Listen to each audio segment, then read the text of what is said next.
Nous sommes le 19 mai, je vais refaire un tour du jardin, le dernier daté de mars. Et il y a un certain nombre de choses qui ont changé. Pour commencer, ce petit muret en pierre sèche avec de la terre au milieu, qui sert à sortir un peu les vignes, les kiwis et quelques fleurs et quelques herbes aromatiques, les surélever par rapport au sol, parce que c'est plutôt un terrain humide et argileux. Donc je me suis fait une petite butte avec des pierres. Alors la vigne a repris super bien, je pensais qu'elle était en train de mourir, mais en fait non. Je sais pas si elle tiendra le coup, parce que là, elle était plantée dans le gazon, donc 30 cm plus bas. Et elle a tout ça de terre au pied sur la base de son tronc. Normalement les plantes n'aiment pas avoir la base du tronc couverte. Donc on verra. Il y a un de mes deux kiwis qui a été bouffé en permanence par les limaces depuis que je l'ai installé. Il y a juste une pousse qui repart du pied, donc je suis confiant que ça puisse repartir. J'ai mis de l'anti-limace. Alors j'avais prévu de ne pas en mettre du tout. Et là je commence à me dire que je vais faire des exceptions pour les plantes vivaces en première année. Parce que ouais, si la plante ne survit pas son premier mois, il n'y a aucune chance qu'elle devienne autosuffisante par la suite.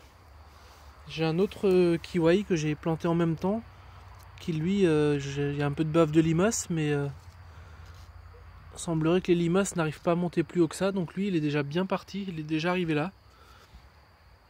Donc ça aussi c'est une nouveauté, c'est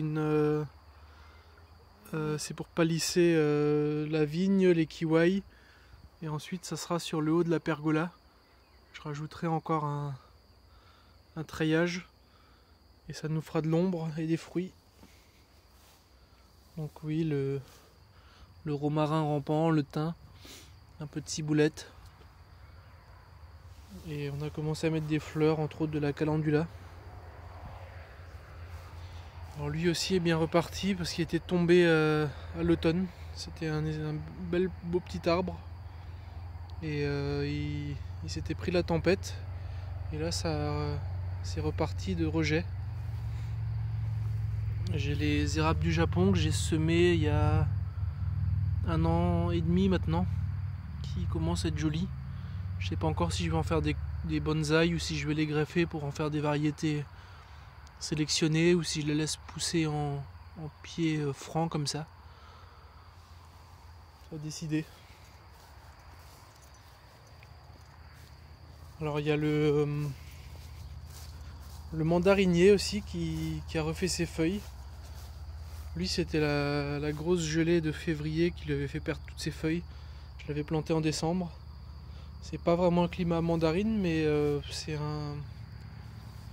un pied qui est résistant au froid jusqu'à -12, sauf en première année. Donc il faut que je le protège quelques années.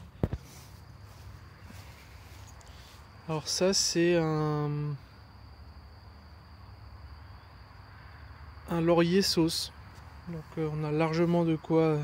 Chaque fois qu'on le taille, on doit jeter 99% des feuilles qu'on a taillées. Alors que c'est assez cher en magasin, mais une fois qu'on en a un qui pousse dans le jardin, c'est hyper productif, vous n'aurez plus jamais besoin d'acheter de laurier. Ça c'est les clématites qui ont bien repris, qui vont couvrir la citerne d'eau.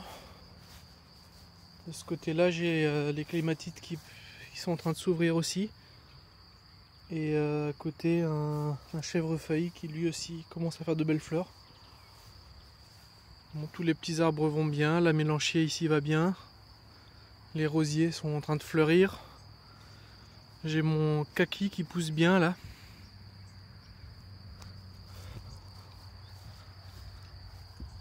Mes pièges à essaims n'ont pas encore marché. Il n'y a aucun essaim qui s'est installé dans mes anciennes ruches. Tant pis. On en trouvera un autrement, j'irai en récupérer.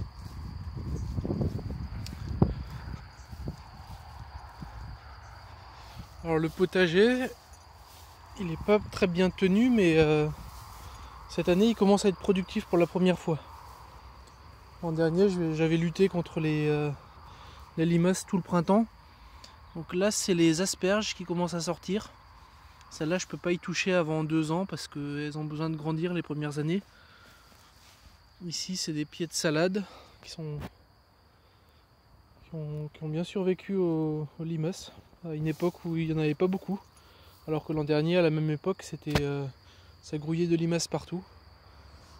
Les patates poussent très bien dans le compost. Les fèves poussent très bien aussi. J'ai fait ma première récolte sur celle de l'automne là-bas. Donc il y a de quoi faire un repas pour 2 personnes. L'an prochain, il faudra que j'en sème beaucoup plus. Le reste de ce qu'il y a là, je vais les garder pour faire les semences de l'an prochain. J'ai les oignons là-bas, un peu d'ail. Sinon des engrais verts derrière, de la moutarde. Encore des fèves. Ici c'est des courgettes et des choux intercalés. Et puis j'ai commencé à mettre des melons et des pastèques aussi. Ça doit être une pastèque. Voilà. J'ai fait des semis de carottes qui pour l'instant, il y a bien des petites choses qui sortent du sol mais je sais pas ce que c'est. Ça c'est ma prairie fleurie qui voilà, commence vraiment à fleurir maintenant. Il y a encore moins d'une semaine on n'avait que 3 coquelicots. Et maintenant il y a des bleuets qui arrivent, les coquelicots sont nombreux. Il y avait cette plante là qui est très mellifère, je me souviens plus de son nom. Et là les poteaux c'est 3 tout petits arbres qui sont plus petits que les fleurs maintenant. C'est de la prairie fleurie mellifère, donc c'est pas particulièrement bas et petit, c'est des plantes très hautes. Ici il y a un autre truc que j'ai planté depuis le printemps, c'est un champ de maïs avec des haricots grimpants et des citrouilles. Donc ceux qui connaissent un peu la permaculture vont reconnaître le mille-pas des Indiens d'Amérique. Mais là je pense que j'ai planté les haricots beaucoup trop tôt. Je pense qu'ils n'arriveront pas à utiliser les maïs comme tuteur. J'aurais dû les planter après la germination des maïs. Ça c'est les maïs qui ont été plantés beaucoup plus tôt dans l'année, qui étaient sous tunnel pendant 2 mois. Ils sont en train de se faire attraper par les autres, donc ça n'a pas servi à grand chose. Voilà, ici c'est j'attends les consoudes qui sont pas encore sortis. Dans la serre j'ai commencé à mettre les tomates. Alors j'ai acheté des pieds de tomates pour être sûr d'en avoir quelques-uns, mais j'ai aussi fait des semis. Alors ça doit être un piment ou un poivron, mais ça c'est bien une tomate. Il y a les choux de l'automne qui sont toujours pas productifs, mais ils sont très grands et très beaux maintenant. Les engrais verts. Ouais, ça c'est les petites tomates, avec aussi quelques poivrons et quelques aubergines. Aubergines, des pieds de tomates. La menthe sauvage qui revient partout.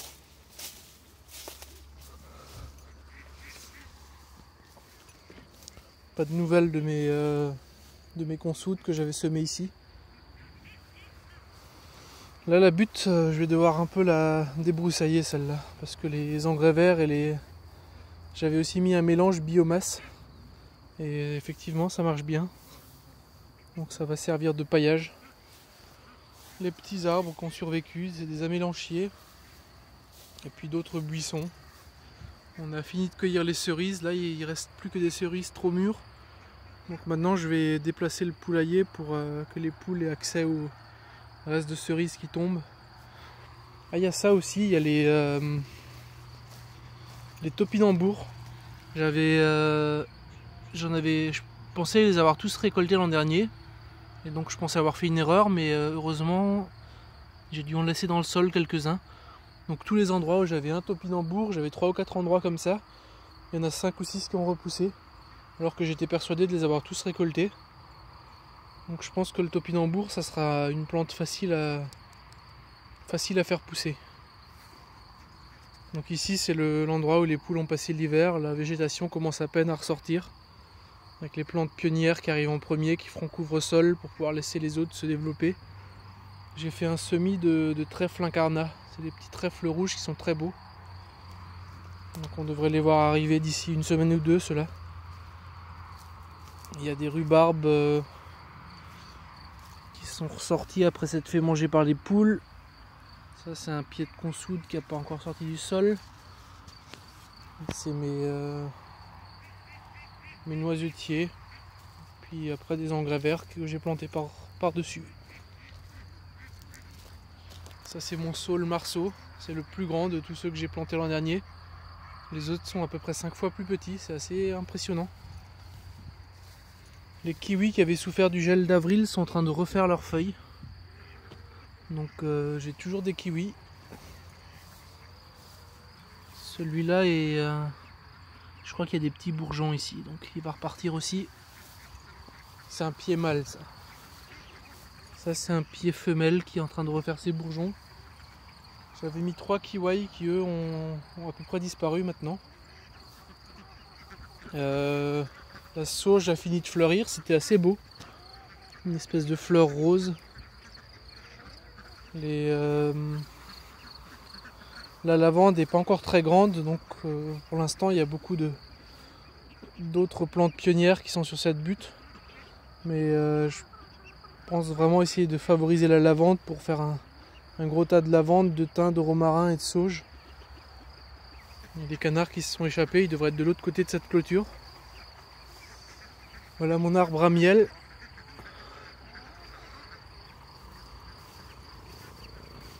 Encore un topinambour juste là. Ça c'est le kiwi que j'avais acheté en supermarché, qui était très vert quand je l'ai eu et qui a très mal supporté le gel d'avril. Donc lui je sais pas s'il refera des feuilles. S'il repart ça sera beaucoup plus de la base parce que cette tige là était très verte, très tendre. En bas c'est un peu plus boisé donc il y a des chances que ça reparte de là-bas. Cette année j'aurai quelques mirabelles sauvages sur mon prunus qui pousse là. Mais elles sont pas encore bien nombreuses.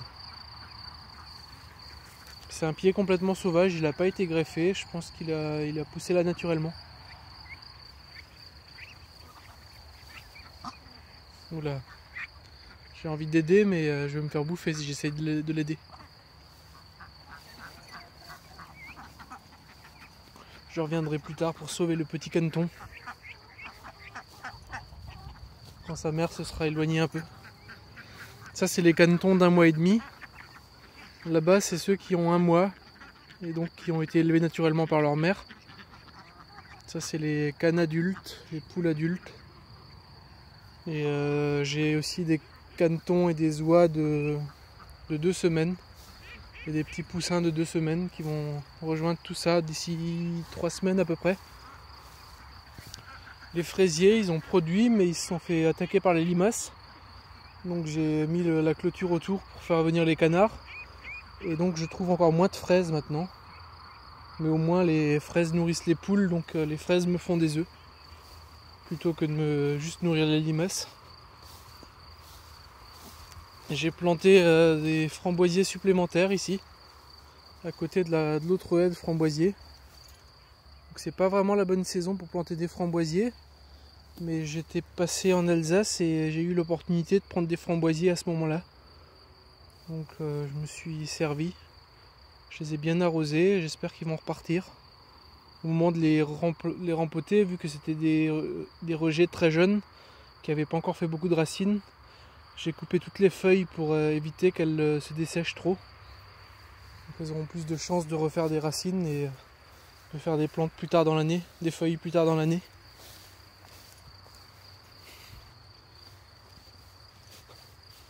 Voilà le cassissier, ou ça c'est un groseillier, ouais, un groseillier à macro. Tout ça c'est des noisetiers, il y a 2-3 saules. Il y avait les framboisiers qu'on vient de voir. Plus de groseilliers encore. Donc ici c'est l'endroit où étaient les poules la semaine dernière. Et après qu'elles partent, j'ai fauché. Donc tout ça c'est de la repousse naturelle de graminées. Sur 1 semaine à peu près. La bonne nouvelle c'est que les la ruche est en train de se repeupler. Donc finalement elles n'étaient pas toutes mortes, il devait rester une reine et suffisamment d'ouvrières pour élever une nouvelle génération. Ça se repeuple assez bien. J'étais vraiment inquiet pour cette ruche là. Donc il va falloir que je recommence à m'en occuper dès que la colonie reprendra un peu de vigueur. Je sais pas si on va les voir travailler aujourd'hui, c'est pas très ensoleillé. Mais on commence à les voir rentrer avec du pollen. Les arbres fruitiers, il y a le quetch que j'ai planté, il n'y avait pas du tout de branches dessus quand je l'ai planté. Et il est en train de faire de belles branches. Là-bas il y a le châtaignier. Ici c'est un prunier jaune cuisse de nonne. Les pommiers.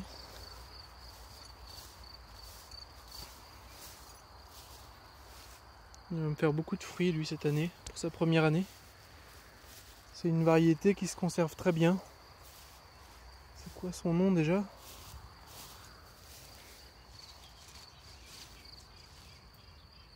C'est une gala, non une gava, avec un V. Donc tous les grands noisetiers se portent bien. C'est le noisetier pourpre. Le nouvel amélanchier se porte bien aussi. Les noyers ont bien débourré. Ils ont fait leurs fleurs, ils viennent de faire leurs feuilles. Les assiminiers font leurs feuilles aussi. Ils n'ont pas fait de fleurs cette année, mais ça m'étonne pas, c'est leur première année aussi. Donc c'est le premier assiminier, l'autre est là-bas. Ça c'est encore un poirier à bonne conservation, un poirier fleurs d'hiver. Alors en février j'avais encore le poulailler par là-bas. Maintenant j'ai fini d'installer ma clôture, enterrée sur 30 cm avec un filet de volière au-dessus. C'était un peu compliqué mais j'ai réussi à déplacer le gros poulailler là. J'ai déplacé tout le matériel. Et maintenant la nuit mes poules sont parfaitement protégées. Je suis en train de faire pousser des fleurs grimpantes sur les bords de la clôture. Donc là c'est une clématite, il y en a une autre de l'autre côté. J'ai installé une citerne de 200 litres pour stocker de l'eau ici pour plus facilement le matin les abreuver. Mais c'est pas suffisant, je vais devoir mettre une plus grosse citerne. Comme ça quand il pleut beaucoup je peux vider les citernes là-bas et les laisser se re-remplir, ça me fera 1000 litres d'eau supplémentaire si je remets une grosse cuve ici. J'ai pas encore décidé comment récupérer l'eau sur le toit. Parce que pour l'instant je récupère l'eau que sur le garage. Sur le toit de la maison c'est beaucoup plus compliqué. Parce que mettre une citerne là-bas ça amocherait beaucoup la maison. Et tout a été fait pour que l'eau aille directement dans le sol et aille s'enfoncer le plus loin possible dans le sol. Il y a un puits perdu. Ça n'a pas été aménagé pour récupérer l'eau de pluie. Donc il faut que je me renseigne comment faire ça sans mettre des citernes moches près de la maison. Ça c'est mon cognacier. Il se porte bien aussi. Je crois que c'est à peu près tout ce qu'il y a à voir. La mare est à sec, mais je l'ai re-remplie 2 fois depuis mars. Sauf qu'elle se dessèche toujours avant qu'il y ait le temps que la vie s'y installe. Donc ce que je vais faire pour l'instant c'est plus y toucher. Et au fur et à mesure que j'aurai besoin de terre, je prendrai de plus en plus de terre par là. Pour l'agrandir, pour la faire suffisamment large, pour faire des pentes douces. Pour que ça atteigne quand même 1,20 m ou 1,50 m de profondeur au milieu, sinon ça n'a pas d'intérêt. Et quand je serai content de la forme finale de la mare, je mettrai une bâche en plastique je pense. Spéciale mare. Et l'eau y restera beaucoup mieux après. Mais je ne veux pas le faire tout de suite parce que je ne sais pas encore quelle taille je veux qu'elle ait cette mare à la fin. Ça dépendra de combien de terre il me faut.